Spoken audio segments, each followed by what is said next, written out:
magnetic field due to a current element, Biot-Savart law. This is the experimental arrangement for Oersted experiment. A magnetic needle is placed near a current carrying conductor. When current flows through the conductor, the needle gets deflected in one direction. When the direction of current is reversed, the needle gets deflected in the opposite direction. Also, when the amount of current is increased, deflection increases.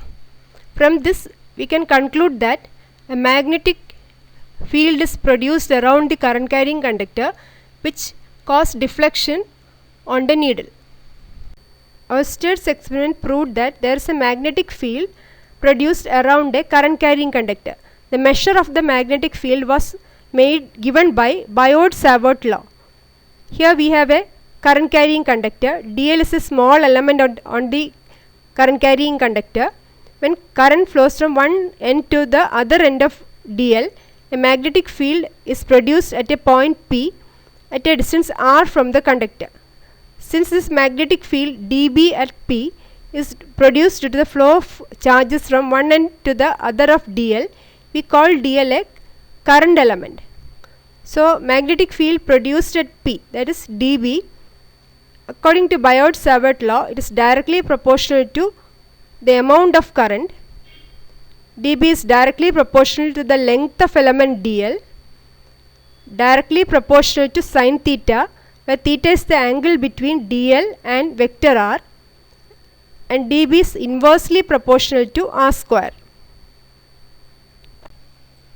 dB is directly proportional to I dl sin theta by r square. We can replace proportionality with a constant.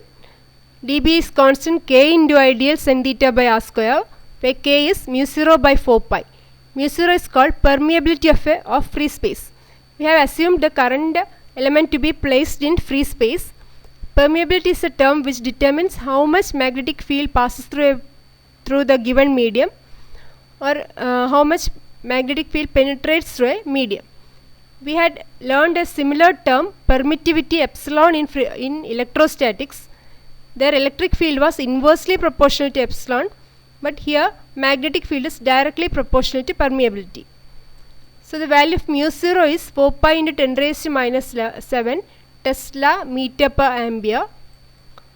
So mu 0 by 4 pi is 10 raised to minus 7 Tesla meter per ampere. So we can write the value of dB as dB is equal to mu 0 by 4 pi I dl sin theta by r square. Now let us write the vector form of Biot-Savart law. We have multiplied above equation with unit vector r. Multiplying with unit vector r does not change the magnitude, as the magnitude of unit vector r is 1. So we can write vector dB is equal to mu 0 by 4 pi. We have taken the scalar quantity I outside. So inside we have vector dl cross vector r. This means that the direction of dB, that is the magnetic field, will be perpendicular to both vector dl and vector r.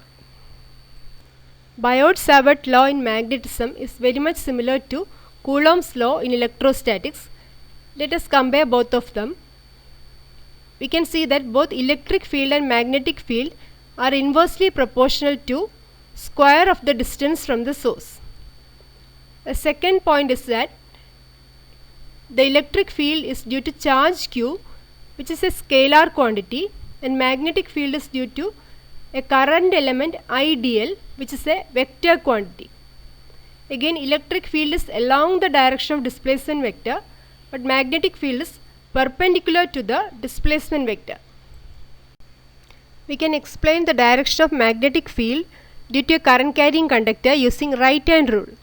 Hold the current carrying conductor in your right hand with thumb in the direction of current. Then the direction of curled fingers will give the direction of magnetic field around the conductor.